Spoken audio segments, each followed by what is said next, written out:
Hey friends, I'm out here on the porch in beautiful Sydney, Australia. Going to play some cool Spanish guitar today and show you a really nice little piece of music that you can play, you can strum, you can improvise. You can use this as a building block to do a whole lot of other cool things. I'd like to say thank you to John from Scotland. He emailed me this morning and John said, "Why haven't you posted for a while? Are you okay?" He was actually checking up on me, and I thank you for that, John. I am perfectly okay. I've just been a bit lazy with YouTube. I apologize to you, John, and all the other viewers. So I promised John I would do a lesson. This is for you all the way in Scotland. Here's a bit of a vibe for a sunny day in Australia or Spain.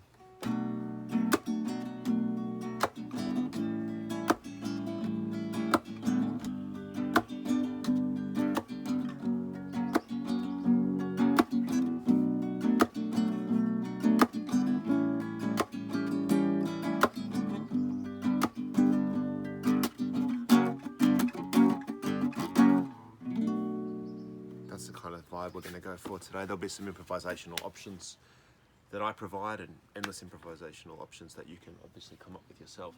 Starting with the Bm7 chord. Beautiful chord. We usually often use a minor chord, -7.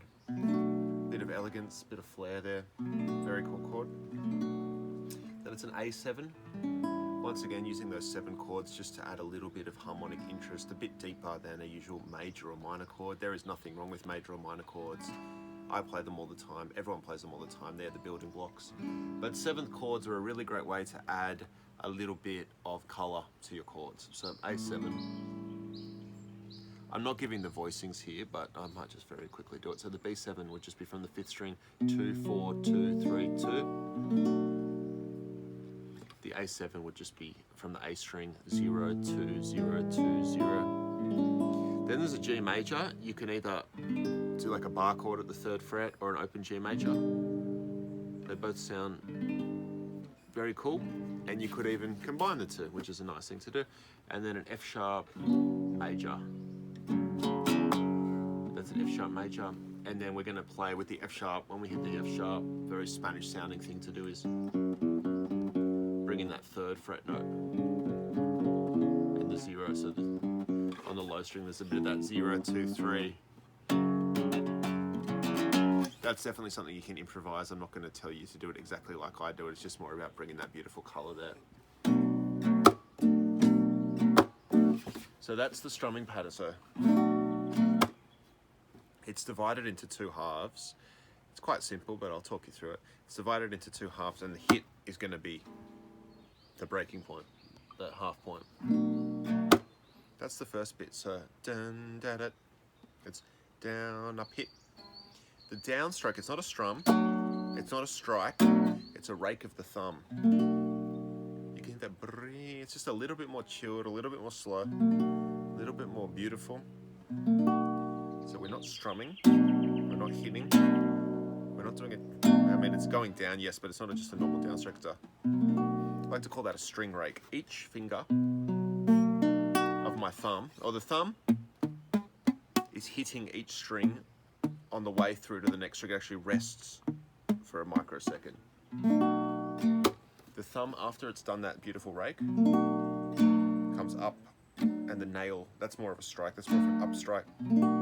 So you get that, so the downstroke is a lot slower than the upstroke.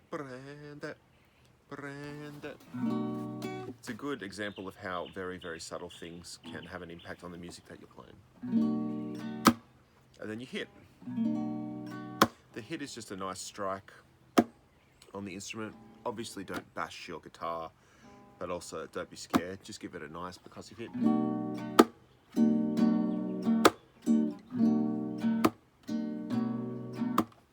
And then the second part is just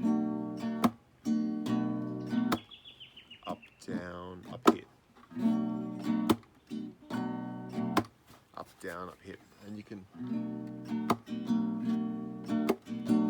do some variations with the rumba style rhythms as well. There's different things you can do there.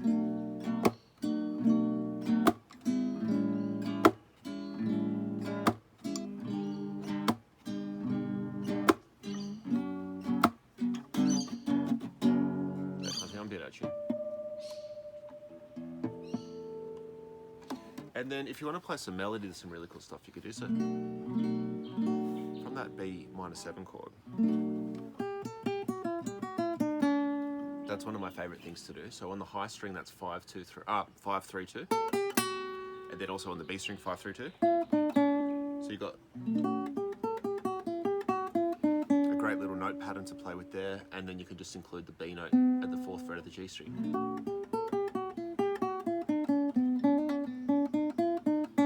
I love that kind of thing.